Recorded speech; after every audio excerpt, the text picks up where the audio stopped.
नमस्कार, मैं हूं चंद्रभान सिंह भदौरिया और आप देख रहे हैं सीबी लाइव यानी झाबुआ अलीराजपुर लाइव। विधानसभा चुनाव 2023 11 महीने के बाद होने हैं और करीब 6 महीने के बाद राजनीतिक दल अपने उम्मीदवारों की चयन की प्रक्रिया शुरू कर देंगे। हालांकि कई पार्टियां पहले से ही नाम अनाउंस कर देती हैं। इस समय हम अगर बात करें अलीराजपुर ज़िले की जोबट विधानसभा की, तो कुल कांग्रेस की हम बात करें तो 4 ऐसे दावेदार सामने आ रहे हैं जिनको कांग्रेस टिकट दे सकती है, जिनके नाम जिला इकाई के द्वारा पैनल में भेजे जा सकते हैं या जो कांग्रेस में कमलनाथ का सर्वे कल्चर है उसमें उनके नाम आ सकते हैं। तो ये नाम 4 कौन से हैं और क्या इनका मजबूत पक्ष है और क्या इनका कमज़ोर पक्ष, इसका हम विश्लेषण करेंगे। तो शुरुआत करते हैं महेश पटेल। आपने देखा होगा कि विधानसभा के उपचुनाव 2021 में महेश पटेल ने बीजेपी की सुलोचना रावत को कड़ी टक्कर दी थी। करीब 6000 वोटों से वो चुनाव हारे थे। ये एक नज़दीकी मुकाबला था। ये इस मायने में महत्वपूर्ण था क्योंकि महेश पटेल अकेले पड़ गए थे और सामने पूरी सरकार थी, सिस्टम था, तमाम मंत्री थे, मुख्यमंत्री सभाएं कर रहे थे, सिंधिया तक मैदान में उतर गए थे। बावजूद इसके अगर नज़दीकी मुकाबले तक महेश पटेल पहुँचे हैं तो ये इनका एक मजबूत पक्ष है। दूसरा मजबूत पक्ष ये है कि वो एक कद्दावर नेता माने जाते हैं, आर्थिक रूप से भी सक्षम हैं। लगातार 4 चुनाव वो लड़ चुके हैं, 3 वो खुद लड़े हैं, 1 उनकी धर्मपत्नी लड़ी हैं। बावजूद इसके वो मैदान में उतर जाते हैं और अंत तक वो फाइट देते हैं। तो ये उनका एक मजबूत पक्ष है। एक अन्य मजबूत पक्ष ये है कि उनके मुकाबले अगर हम कांग्रेस के दूसरे उम्मीदवारों की हम चर्चा करें तो ऐसा कोई उम्मीदवार फिलहाल निकल के सामने नहीं आ रहा है जो महेश पटेल की टक्कर का हो। लेकिन इसी महत्वपूर्ण वजहों से वो फिर से उम्मीदवार 2023 के चुनाव में बनाए जा सकते हैं। अब उनके कुछ कमज़ोर पहलुओं पे हम बात कर लेते हैं। उनके भाई मुकेश पटेल अलीराजपुर से विधायक हैं और फिर से उनको टिकट मिलना तय है। दूसरी विधानसभा जिले की है जोबट। अगर यहाँ भी महेश पटेल को मिलता है तो फिर पार्टी पर परिवारवाद का आरोप लग सकता है। ये उनके खिलाफ जाती है बात। तीसरा है कि अभी तक वो 3 चुनाव लड़े हैं, तीनों चुनाव में वो हारे हैं। 2 वो जो अलीराजपुर में लड़े हैं, 1 जोबट में लड़े हैं। ये चीज़ भी उनका नकारात्मक पहलू है कि आखिर कहाँ कमी रह जाती है कि वो नज़दीक तक आकर हार जाते हैं। अन्य जो प्रमुख वजह है उसमें कांतिलाल भूरिया खेमा उनको टिकट दिए जाने का विरोध करेगा। ये स्पष्ट है, ये चीज़ उनके खिलाफ जाएगी क्योंकि सभी जानते हैं कि संगठन में कांतिलाल भूरिया और विक्रांत भूरिया की पकड़ प्रदेश और राष्ट्रीय स्तर पर फिलहाल ज़्यादा है। एक अन्य कमजोरी महेश पटेल की ये है कि जोबट विधानसभा उपचुनाव हारने के बावजूद अचानक से उन्होंने अपनी सक्रियता इलाके में घटा दी। वो उतने सक्रिय नहीं देखे जाते जितनी कि 2023 को देखते हुए उन्हें होना चाहिए। अब बात कर लेते हैं हम दूसरे दावेदारों को लेकर। सुरपाल सिंह अजनार एक ऐसा नाम है जिसको लेकर भी इलाके में चर्चाएं हैं। सुरपाल अजनार के क्या मजबूत पक्ष हैं और क्या कमज़ोर पक्ष हैं विधानसभा चुनाव में दावेदारी को लेकर, वो भी हम आपको बता देते हैं। मजबूत पक्ष में ये है कि वे स्वर्गीय सुमेर सिंह दादा के बेटे हैं जो कि इलाके में काफ़ी लोकप्रिय थे और उनके कांग्रेस के तमाम बड़े नेता मोतीलाल वोरा हों, अर्जुन सिंह जी हों या दिग्विजय सिंह जी हों, उनसे नज़दीकी संबंध रहे हैं। तो ये चीज़ उनके पक्ष में जाती है। पार्टी के सीनियर नेता सुमेर सिंह जी को जानते थे, इसका लाभ उनको मिल सकता है।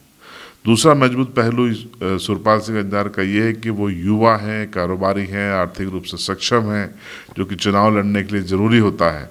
हाल ही में जिला पंचायत चुनाव में उन्होंने अपनी बहन हजनी अजनार को भी बड़ी ही रणनीति के साथ चुनाव जिताया था और एक अच्छी रिकॉर्ड मतों से वो चुनाव जीती थी। ये उनका एक अनुभव था चुनावी सियासत में जिसमें वो कामयाब रहे थे। ये उनके पक्ष में जाता है। तीसरा महत्वपूर्ण पहलू है कि वो युवा हैं, उनके पास एक टीम है और ये टीम रणनीति के साथ काम कर सकती है और कांग्रेस जो कि जोबट कांग्रेस का गढ़ माना जाता है, इसका फ़ायदा भी उनको हो सकता है। सुरपाल अजनार के कुछ कमज़ोर पहलू भी हैं जो उनके खिलाफ जाते हैं। राजनीति में वो फिलहाल नए माने जाते हैं, क्योंकि कारोबारी थे, पिता के निधन के बाद सियासत में आ गए, तो वो राजनीति में नए हैं, ये बात उनके खिलाफ जाती है। दूसरा, वो जोबट विधानसभा क्षेत्र के जो अन्य इलाके हैं, आज़ाद नगर, कट्ठीवाड़ा, उदयगढ़, यहाँ उनको सक्रियता बढ़ाने की आवश्यकता है। इस इलाके में उनकी सक्रियता कम है, ये बात उनके खिलाफ जाती है। तीसरा है कि वो जोबट शहर जहाँ से आते हैं, वहीं पर स्थानीय जो नेता हैं, उनमें से कुछ नेता उनके विरोध में हैं और चुनाव में उनकी दावेदारी का भी वो प्रबलता से विरोध करेंगे।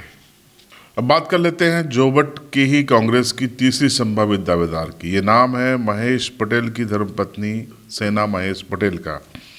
जी हाँ, वर्तमान में नगर पालिका अलीराजपुर की लगातार तीसरी बार वो अध्यक्ष बनी है।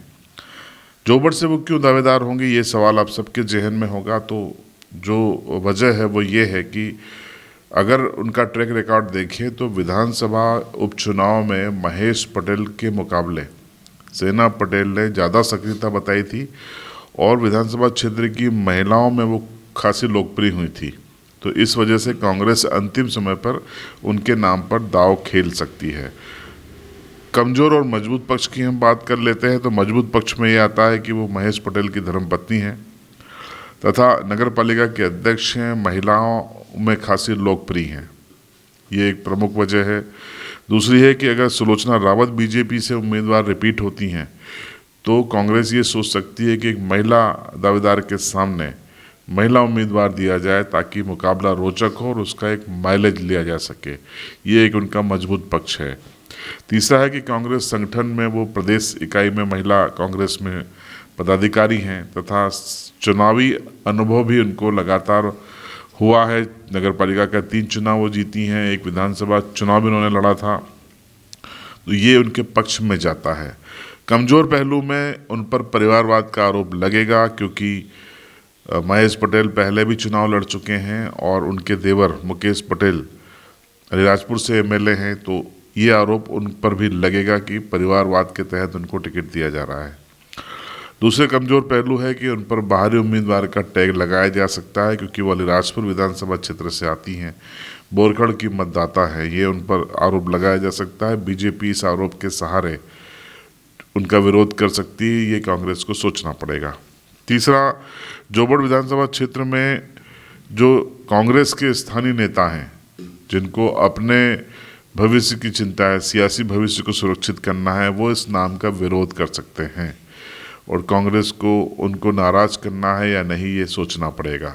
गुणा भाग कांग्रेस करेगी कि क्या नफ़ा है क्या नुकसान है, ये उनके कमज़ोर पहलू हैं।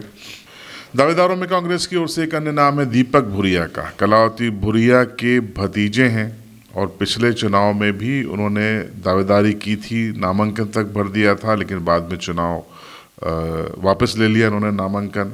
मीडिया से बातचीत में कहा था कि कमलनाथ जी ने आश्वासन दिया है कि अगली बार यानी 23 में उनको टिकट मिलेगा, इसलिए वो वापस ले रहे हैं। तो इस बार वो दावेदार होंगे। कांतिलाल भूरिया और विक्रांत भूरिया की ओर से उनका नाम आगे बढ़ाया जाएगा। अब मजबूत पहलू की हम बात कर लेते हैं और कमज़ोर पहलू की। तो मजबूत पहलू यही है कि वो कांतिलाल भूरिया, कलावती भूरिया और विक्रांत भूरिया के करीबी रिश्तेदार हैं, ये सबसे मजबूत पहलू है। दूसरा मजबूत पहलू है कि वो युवा हैं और युवा कांग्रेस के जिला अध्यक्ष भी हैं अलीराजपुर ज़िले के, ये उनके पक्ष में जाता है। तीसरा मजबूत पहलू ये है कि कलावती भूरिया विधायक रही हैं, उनकी बुआ थी, उनकी सहानुभूति का लाभ मिलने की उनको उम्मीद है। कमज़ोर पक्ष दीपक भूरिया के ये है कि वो मोडोंडिया के निवासी हैं, यानी कि अलीराजपुर ज़िले के निवासी नहीं हैं। कांग्रेस कार्यकर्ता इसका विरोध कर सकते हैं। सवाल उठेगा कि कलावती भूरिया भी मोडोंडिया के निवासी थी, लेकिन कलावती भूरिया के राजनीतिक कद में और दीपक भूरिया के राजनीतिक कद में अंतर है, ये नकारात्मक पक्ष जा सकता है। दूसरा नकारात्मक पक्ष ये है कि जिले के तमाम कांग्रेस नेता एक हो सकते हैं और उनके नाम का विरोध कर सकते हैं इस आधार पर क्योंकि वो बाहरी जिले के निवासी हैं। तीसरा ये है कि युवा कांग्रेस के वो अध्यक्ष जरूर बन गए हैं, लेकिन जिले के अलग अलग इलाकों में अभी तक संगठन की गतिविधियां शून्य हैं। वो ज़मीन पे कम दिखाई देते हैं, आंदोलन करते हुए दिखाई नहीं देते हैं, ये उनकी कमजोरी है जिसका जो उनके खिलाफ बात जा सकती है। अंतिम उम्मीदवार की हम बात कर लेते हैं कमरू अजनार। कमरू अजनार हर बार कांग्रेस से टिकट मांगते हैं, लेकिन उनका नाम अटक जाता है। उदयगढ़ जनपद के कई बार अध्यक्ष रहे हैं और कलावती भूरिया के करीबी थे एक ज़माने में, हालांकि अंत में उनका मामला बिगड़ गया था। इस बार अगर हम बात करें तो कमरू अजनार फिर कोशिश करेंगे। मजबूत पक्ष में है कि जनाधार वाले नेता हैं। उदयगढ़ क्षेत्र के कई बार वो या उनकी पत्नी जनपद अध्यक्ष रहे। वर्तमान में भी वो सरपंच उन्हीं के पास है, जामनी गांव का। और दूसरा ये मजबूत पक्ष है कि वो आर्थिक रूप से सक्षम है। उदयगढ़ क्षेत्र में उनकी पकड़ है। तीसरा उनके पक्ष में ये जाता है कि जब सभी नेताओं के बीच में आपसी विवाद हो जाएगा तो उनके नाम पर भी विचार किया जा सकता है। एक नए उम्मीदवार के रूप में उनका चेहरा सामने आ सकता है। ये उनके मजबूत पक्ष जाता है। कमज़ोर पक्ष की हम बात कर लेते हैं तो कांग्रेस के भीतर मौजूद जो अल्पसंख्यक लोग हैं वो उनके नाम का विरोध कर सकते हैं, क्योंकि उनकी छवि हिंदूवादी नेता की मानी जाती है कांग्रेस में रहकर भी। सनातन संस्कृति की बातें अक्सर उनके वीडियो वायरल होते रहते हैं। ये चीज़ उनके खिलाफ जा सकती है, क्योंकि जो अल्पसंख्यक नेता है वो कांग्रेस में उनको टिकट देने का विरोध करेंगे। दूसरा, जो कांतिलाल भूरिया खेमा है वो फिलहाल कमरू अजनार के साथ नहीं है, ऐसी चर्चाएं हैं, उनके नाम का विरोध कर सकता है। और तीसरा, कमरू अजनार पर जो बीते दिनों प्रकरण दर्ज हुए थे वो दर्ज प्रकरणों का इतिहास बताकर उनके विरोधी उनका टिकट काटने की कोशिश करेंगे। तो ये 5 उम्मीदवार कांग्रेस के 5 दावेदार हैं जो 2023 विधानसभा चुनाव के लिए दावेदारी प्रस्तुत करेंगे। किसे देना है नहीं देना पार्टी को तय करना है, लेकिन आप भी यहाँ पर इनबॉक्स में तय कर सकते हैं, अपनी चॉइस का नाम बता सकते हैं। चैनल पर नए हों तो चैनल को सब्सक्राइब करें। अगली बार बताएंगे हम आपको अलीराजपुर विधानसभा चुनाव में बीजेपी और कांग्रेस के संभावित दावेदारों के नाम।